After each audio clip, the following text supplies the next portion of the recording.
Hi friends. അപ്പം ഇപ്പം നിങ്ങൾ വിചാരിക്കുന്നുണ്ടാവും ഇതെന്താപ്പാ ഇവർ മരത്തിന് ചോട്ടിലിരുന്ന് പരിപാടി എന്നല്ലേ. അപ്പം ഞങ്ങൾ കുറച്ച് ചെമ്പകപ്പൂ പെറുക്കാൻ വേണ്ടി വന്നതാണ് കേട്ടോ. ചെമ്പകപ്പൂ എന്തിനാ വെച്ചിട്ടുണ്ടെങ്കിൽ ഇവിടെ വടക്കൻ കേരളത്തിൻ്റെ മാത്രം, പ്രത്യേകിച്ച് കണ്ണൂർ കാസർഗോഡ് ഭാഗങ്ങളിൽ മാത്രമായി കാണപ്പെടുന്ന ആഘോഷം പൂരോത്സവം സ്റ്റാർട്ട് ചെയ്യാണ് ഇന്നോട്ട്. അപ്പോൾ അതിനായിട്ട് കുറച്ച് പൂക്കൾ പെറുക്കാൻ വേണ്ടി വന്നതാണ്. അപ്പോൾ അതിനായിട്ട് മെയിനായിട്ടും ചെമ്പകപ്പൂ, ജടപ്പൂ, ചെമ്മന്തിപ്പൂ, അശോകപ്പൂ, മുരിക്കുംപൂ, നരയൻപൂ, ചെത്തിപ്പൂ, മുല്ലപ്പൂ, അങ്ങനെ കുറച്ച് പൂക്കളുണ്ട്. അപ്പം ഞങ്ങൾക്ക് ഇവിടെ അവൈലബിൾ ആയിട്ടുള്ളത് ചെമ്പകപ്പൂവാണ്. അപ്പോൾ അത് പെറുക്കാൻ വേണ്ടി വന്നതാണ്. ഫസ്റ്റ് ഡേ ആയതുകൊണ്ട് വളരെ കുറച്ച് പൂ മാത്രമേ കിട്ടിയിട്ടുള്ളൂ. അപ്പോൾ അതിനായിട്ട് നമുക്ക് പൂ എങ്ങനെയാണ്, ഇതിൻ്റെ ചടങ്ങുകൾ എങ്ങനെയാണെന്ന് നമുക്ക് നോക്കാം. അപ്പോൾ അതിനായിട്ട് ആദ്യം ശരത്തേട്ടനാണിത്. എനിക്കിത് അറിയില്ല, കാരണം ഞങ്ങളുടെ ഏരിയയിൽ ഇങ്ങനത്തെ ഇതില്ലാത്തതാണ്. കണ്ണൂർ തന്നെ എല്ലാ ഭാഗങ്ങളിലും ഇല്ല, എല്ലാ ആൾക്കാരും ചെയ്യാറുമില്ല. അപ്പം ഈ ഏരിയയിൽ ഉണ്ട്, ശരത്തേട്ടൻ്റെ വീടിൻ്റെ ഈ ഭാഗങ്ങളിൽ ഉണ്ട്, ഇങ്ങനത്തെ ചടങ്ങുകളൊക്കെ ഉണ്ട്. ഇവരിങ്ങനെ പഴയതായിട്ടുള്ള എല്ലാ ചടങ്ങുകളും കാര്യങ്ങളൊക്കെ ഫോളോ ചെയ്യുന്ന ആൾക്കാരാണ്. അപ്പോൾ എന്ന് വെച്ചാൽ അവരെ പഴമയുടെ തനിമ അതുപോലെ തന്നെ കണ്ടിന്യൂസ് ആയിട്ട് തലമുറയായി കൈമാറുന്ന ആൾക്കാരാണ് ഇവിടെ. അപ്പോൾ അതിനായിട്ട് നമ്മുടെ കുരുമുളകിൻ്റെ ഇലയിൽ കുറച്ച് ചാരം എടുത്ത് അത് ഒരു കുറി പോലെ എടുത്ത് വെച്ചിട്ടുണ്ട്. കിണറ്റിൻ്റെ ചുവട്ടിലാണ് ചെയ്യുന്നത്. അത് പൂവെടുത്ത് കിണറ്റിൻ്റെ ചുവട്ടിൽ വെച്ച് വിളക്ക് കത്തിച്ച് ഇതാക്കുകയാണ് ചെയ്യുന്നത്. ഇനി ഇത് സെക്കൻഡ് ഡേയിലത്തെയാണ്. ഇതുപോലെ തന്നെ പൂവാണ് എടുത്തിരുന്നത്. അപ്പോൾ ചെമ്പകപ്പൂവിൻ്റെ ഒരു സീസൺ കഴിഞ്ഞിട്ടുണ്ട്. കാരണം എന്ന് വെച്ചിട്ടുണ്ടെങ്കിൽ പൂരം ഇത്തവണ കുറച്ച് ലേറ്റ് ആയത് കാരണം ചെമ്പകപ്പൂവിൻ്റെ ആ ഒരു അവൈലബിലിറ്റി കുറഞ്ഞിട്ടുണ്ട്. അത് കാരണം അപ്പം ഞങ്ങൾ അതിൻ്റെ കൂടെ ചെമ്പരത്തിപ്പൂവും കൂടെ എടുത്തിട്ടുണ്ട്. അപ്പം ഞാൻ ഇതുപോലെ തന്നെ ഇന്നലെ ചെയ്ത പോലെ തന്നെയാണ് ചെയ്യുന്നത്. ഇത് നമ്മുടെ നെക്സ്റ്റ് ഡേ ആണ്. അപ്പോൾ അതിനായിട്ട് ശരത്തേട്ടൻ, ഇത് രാവിലെയാണ് ഞങ്ങൾ ഉണ്ടാക്കുന്നത്. അതിനായിട്ട് വെളുപ്പിന് തന്നെ ശരത്തേട്ടനെ കുത്തിപ്പൊക്കി എണീപ്പിച്ച് ചെമ്പകപ്പൂ പെറുക്കാൻ വേണ്ടി പോയിട്ടുണ്ട്. അപ്പോൾ ഏട്ടന് എത്തുന്ന രീതിയിലൊക്കെ കുറേ പെറുക്കി കുറേ തള്ളിയിട്ട് എടുത്തിട്ടുണ്ട്. അപ്പോൾ കുറച്ച് ചെമ്പകപ്പൂ ഞങ്ങൾക്ക് കിട്ടിയിട്ടുണ്ട്. അപ്പോൾ അതിൻ്റെ കൂടെ പാലപ്പൂവും കൂടെ ഞങ്ങൾ തന്നെ പറമ്പത്തുള്ള പാലപ്പൂ എടുത്തിട്ടുണ്ട്. ഇനി ഞങ്ങൾ ജടപ്പൂ അന്വേഷിച്ച് പോവാണ്. അപ്പോൾ നമ്മുടെ കൂടെ മുന്നിൽ വരുന്നത് നമ്മുടെ ടോബി സാറാണ്.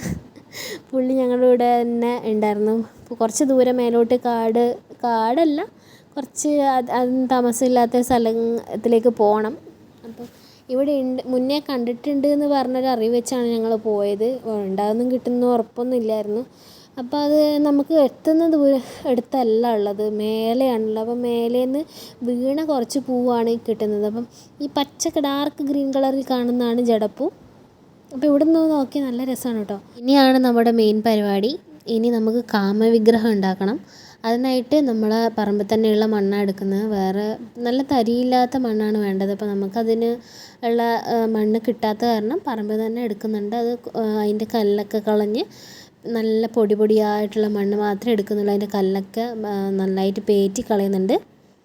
ഇനി അത് വെള്ളവും കൂട്ടി കുഴച്ച് ഒരു മനുഷ്യരൂപമാണ് ആക്കുന്നത്. തലയും ഉടലുമായിട്ട് കൈയൊക്കെ വെച്ച് ഒരു രൂപം ആക്കുന്നുണ്ട്. അപ്പം ശരത്തേട്ടനാണ് ഇതൊക്കെ ഉണ്ടാക്കുന്നത്. അപ്പോൾ പുള്ളിയുടെ കലാവിരുതാണ് ഇതിൽ കാണിക്കുന്നത് നമുക്ക് പറയാം. ഇനി കാമവിഗ്രഹത്തിനായിട്ട് കുട വെക്കാൻ ചെമ്പകപ്പൂ കോർത്ത് നമ്മൾ കുട പോലെ ആക്കുന്നുണ്ട്. കിരീടം പോലെ വെക്കാൻ വേണ്ടിയിട്ടാണ്.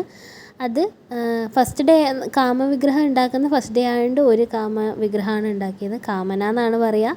അപ്പോൾ അതിന് ചുറ്റിലും നമ്മൾ ബാക്കിയുള്ള ചെമ്പകപ്പൂവും പാലപ്പൂവും പിന്നെ നമ്മൾ പെറുക്കിയ ജടപ്പൂവും വെച്ച് ചുറ്റിലും വെക്കുന്നുണ്ട്. അപ്പോൾ നെക്സ്റ്റ് ഡേയും സെയിം ആണ്. അപ്പോൾ ഞാനാണ് കാമന ഉണ്ടാക്കുന്നത്. അപ്പോൾ ഇതിനുള്ള പിന്നിലുള്ള ഐതിഹ്യം എന്താണെന്ന് വെച്ചിട്ടുണ്ടെങ്കിൽ ശിവനും കാമദേവനും ചേർത്തൊരു മിത്താണ്. അപ്പോൾ ശിവൻ്റെ ഭാര്യയായ സതീദേവിയുടെ വിയോഗത്തിൽ സങ്കടപ്പെട്ട് തപസ് കഴിയുന്ന ശിവൻ്റെ മുന്നിൽ പാർവതിയുടെ കുറിച്ചുള്ള ഓർമ്മകളും പ്രേമവും വികാരവും ജനിപ്പിക്കാൻ ദേവന്മാരുടെ അഭ്യർത്ഥന അനുസരിച്ച് കാമദേവൻ കാമബാണം പ്രയോഗിക്കുന്നു. അപ്പം ഇങ്ങനെ കാമബാണം പ്രയോഗിച്ച ശേഷം ശിവന് കോപം ഉണ്ടാകുകയും കാമദേവനെ ഭസ്മാക്കി കളയുകയും ചെയ്യുമെന്നാണ് പറയുന്നത്.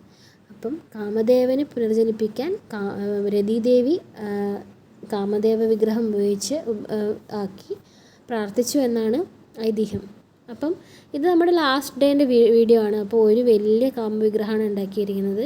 അപ്പോൾ എന്തോ ഭാഗ്യത്തിന് ഒരുപാട് ചെമ്പകപ്പൂക്കൾ കിട്ടിയിട്ടുണ്ടായിരുന്നു ഞങ്ങൾക്ക്.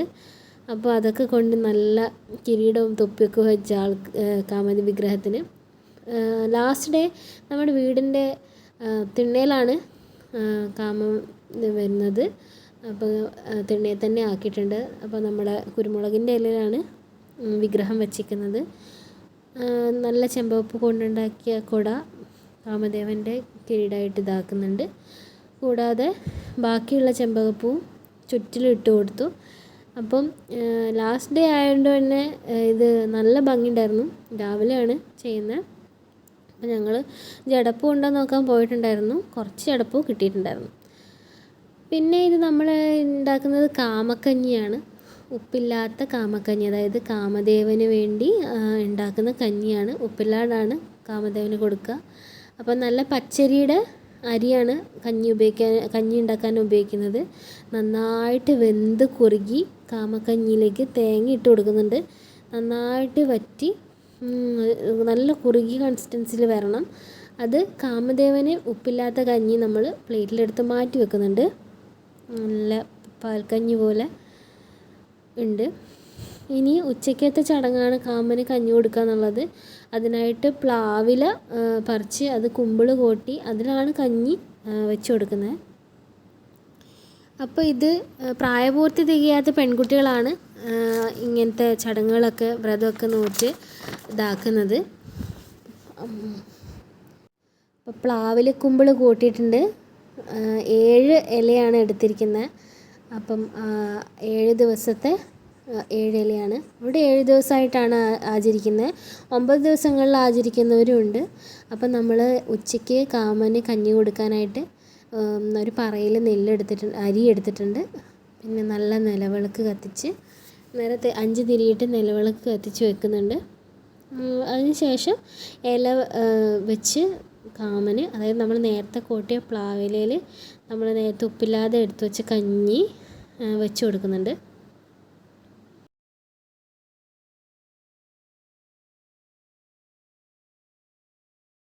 ഏഴ് ദിവസത്തെ 7 ഇലയിലായിട്ട് വെച്ച് കൊടുക്കുന്നുണ്ട്. അപ്പം കാമദേവന് കഞ്ഞി കൊടുക്കുകയാണ്. അതുപോലെ തന്നെ നമ്മൾ കഴിഞ്ഞ ദിവസങ്ങളിലൊക്കെ ഉണ്ടാക്കിയ എല്ലാ കാമവിഗ്രഹങ്ങൾക്കും എല്ലാ ദിവസത്തെ കാമവിഗ്രഹങ്ങൾക്കും കഞ്ഞി കൊടുക്കുന്നുണ്ട്. വിളക്കൊക്കെ കത്തിച്ച് വെച്ച കാരണം അതിൽ ഭയങ്കര പ്രാർത്ഥനയിലൊക്കെ ആയിരുന്നു. ഒന്നും നശിപ്പിച്ചൊന്നുമില്ല.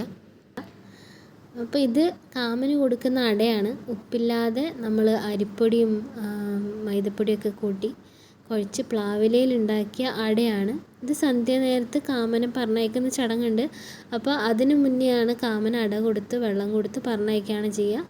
അപ്പോൾ കാമന് നേരത്തെ ആക്കിയ പോലെ തന്നെ 7 അടയാണ് ആക്കിയത്.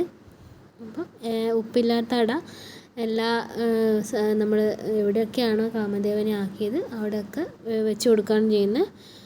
അതിൽ ഇത് എന്തൊക്കെയാണ് സംഭവം എന്നറിയാണ്ട് ഇങ്ങനെ വിളക്കിന് ചുറ്റും നടക്കുന്നുണ്ട്.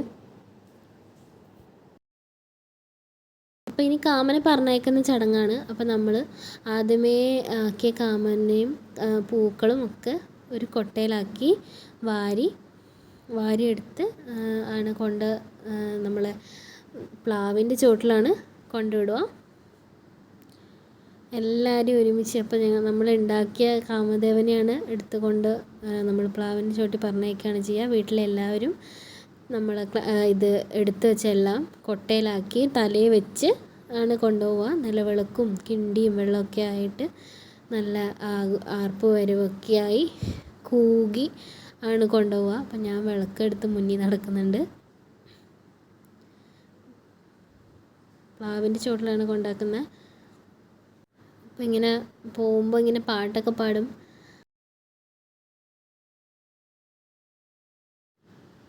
വിളക്കൊക്കെ കത്തിച്ച് നമ്മൾ പ്ലാവിൻ്റെ ചുവടൊക്കെ നന്നായിട്ട് വൃത്തിയാക്കിയിട്ടുണ്ടായിരുന്നു. അപ്പം നമ്മൾ വൃത്തിയാക്കിയ ഭാഗം സന്ധ്യയായപ്പം കാമദേവന് അടയും കൊടുത്ത്, ഉപ്പില്ലാത്ത അടയാണ്, പ്രത്യേകിച്ച് തേങ്ങയൊന്നും ഇടാത്ത ഉപ്പില്ലാത്ത അട കൊടുത്ത് പ്ലാവിലയിലാക്കി അട കൊടുത്ത് കാമദേവൻ്റെ എല്ലാ വിഗ്രഹങ്ങളും ഒരുമിച്ച് ചേർത്ത് പൂക്കളടക്കം വാരി നമ്മൾ കൊട്ട തലയിൽ വെച്ചിട്ട് അതായത് മുറ ആണ്. മുറ തലയിൽ വെച്ചിട്ട് പിന്നെ ഇത് പ്ലാവിൻ്റെ ചുവട്ടിൽ കൊണ്ടാക്കി വിളക്ക് വെച്ച് പ്രാർത്ഥിച്ചിട്ടുണ്ട്.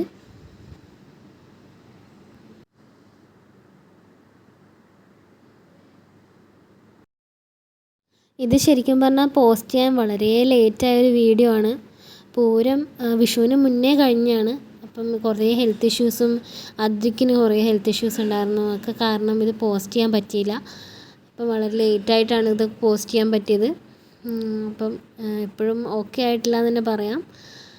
അപ്പം ഇനി നമുക്ക് ചെയ്യാനുള്ളതെന്ന് പറഞ്ഞാൽ ഫേമസ് ആയിട്ടുള്ള പൂര അട ഉണ്ടാക്കണം. അതായത് കാമന് കൊടുത്ത് ആളെ ഹാപ്പിയാക്കി പറഞ്ഞു വിട്ടു. ഇനി നമുക്ക് കഴിക്കാനായിട്ട് പൂരത്തിൻ്റെ സ്പെഷ്യലാണ് പൂരട. അതിനായിട്ട് നമ്മൾ ഉപയോഗിക്കുന്നത് അരിപ്പൊടിയും മൈദപ്പൊടിയാണ്. അരിപ്പൊടിയും മൈദപ്പൊടിയും ഉപ്പ് ഇട്ട് ചേർത്ത് നന്നായിട്ട് അടയുടെ പരുവത്തിൽ കുഴച്ചെടുക്കുന്നുണ്ട്. ഇത് ചിരകിയ വെല്ലവും ചിരകിയ തേങ്ങയാണ്. അപ്പോൾ അത് രണ്ടും കൂടെ മിക്സാക്കി അടയാക്കാൻ വേണ്ടിയിട്ടാണ് പോകുന്നത്. സാധാരണ വെള്ളപ്പാനിയിൽ അടയാക്കാനുള്ള തേങ്ങ വെള്ളപ്പാനിയിൽ വിളയിച്ച് എടുത്ത് അടയാക്കുന്നവരും ഉണ്ട്. അപ്പോൾ ഇവിടെ തേങ്ങ വെല്ലമായിട്ട് കുഴച്ചിട്ടാണ് എടുക്കുന്നത്. അപ്പം സാധാരണ അട പോലെയല്ല. സാധാരണ അട വാഴയിലാക്കുന്നെങ്കിൽ ഇത് വട്ടയിലയിലാണ് ആക്കുന്നത്. ഇത് കാമദേവൻ്റെ തന്നെ സ്പെഷ്യൽ, പൂരത്തിൻ്റെ സ്പെഷ്യൽ വട്ടയില, ഉപ്പില അട എന്നാണ് പറയുക. ഈ ഏരിയയിൽ ഉപ്പില എന്നാണ് വട്ടയിലക്ക് പറയുന്നത്. അപ്പോൾ അതിൽ നല്ല നേർങ്ങനെ പരത്തി ഇത് വെച്ച് പരത്തിയിട്ട് നമ്മൾ അടയുടെ അതേ സെയിം കൺസിസ്റ്റൻസി പരത്തുക. ഇല മാത്രം മാറുന്നതേ ഉള്ളൂ, വേറെ ഡിഫറൻസ് ഒന്നുമില്ല. അടയാക്കുന്ന പോലെ തന്നെ നന്നായിട്ട് വെല്ലവും തേങ്ങയിട്ട് മടക്കി നല്ല സെക്യൂർഡായിട്ട് കെട്ടി വെക്കണം. അല്ലെങ്കിൽ അപ്പുറം ഇപ്പുറമായി പൊട്ടിപ്പോകാനുള്ള ചാൻസ് ഉണ്ട്. അപ്പോൾ നന്നായിട്ട് ഒരു വാഴയുടെ നാര് വെച്ച് കെട്ടി നല്ല സെക്യൂർഡാക്കി വെക്കുന്നുണ്ട്.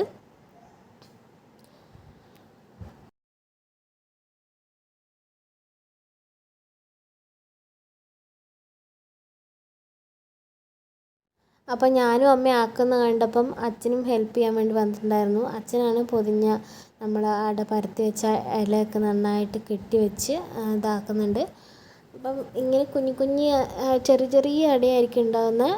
അത് നമ്മൾ ഇതാക്കാൻ വേണ്ടി ഇനി ആവിക്ക് വെച്ച് പുഴുങ്ങണം. ഇത് ഇത്ര ഒരുപാട് അടയുള്ളത് കാരണം നമുക്ക് നമ്മളെ ഇഡലിച്ചെമ്പിൽ പുഴുങ്ങാൻ പറ്റില്ല. ആവി വെക്കാൻ ഭയങ്കര ബുദ്ധിമുട്ടാണ്. നമുക്ക് ട്രിപ്പായിട്ടൊന്നും ആക്കാൻ പറ്റില്ല. അപ്പോൾ നമ്മളെ വീട്ടിലുള്ള വലിയൊരു കലമെടുത്ത് അതിൻ്റെ അകത്ത് ഇങ്ങനെ ഇലയൊക്കെ നിരത്തി ചിരട്ട നിരത്തി അപ്പം എന്നിട്ട് അതിൻ്റെ മേലേക്കാണ് ഇല നിരത്തി അട ആക്കുന്നത്. അപ്പം അട കുറേ ദിവസം വെന്ത് കഴിഞ്ഞാൽ നമ്മളെ ഈ വട്ടയില നന്നായിട്ട് വാടും. അപ്പോൾ വട്ട തുറക്കുമ്പോൾ ഒരു മണം ഉണ്ടാവും, ഭയങ്കര നല്ല സ്വീറ്റായിട്ടുള്ള നല്ല ഒരു ഡിഫറെൻ്റ് ആയിട്ടുള്ളൊരു ടേസ്റ്റും ഒരു എന്താ പറയുക മണമൊക്കെയാണ് ഈ പൂരടയ്ക്ക്. നല്ല സ്വീറ്റായിട്ട് നന്നായിട്ട് എല്ലാവർക്കും ഇഷ്ടപ്പെടുന്ന രീതിയിലുള്ള ഒരു അടയാണിത്. അങ്ങനെ ഈ വർഷത്തെ പൂരവും ഹാപ്പി ആയിട്ട് അവസാനിച്ചു. ഇതെനിക്കൊരു ഫസ്റ്റ് എക്സ്പീരിയൻസ് ആണ്. ഞാൻ നന്നായിട്ട് ഈ ഒരു ടൈം എൻജോയ് ചെയ്തു. ഇനി അടുത്ത വർഷത്തെ പൂരത്തിനായുള്ള കാത്തിരിപ്പാണ്. അപ്പം അടുത്ത വർഷം ഇതിലും ഭംഗിയാക്കും. എല്ലാവർക്കും ബായ്.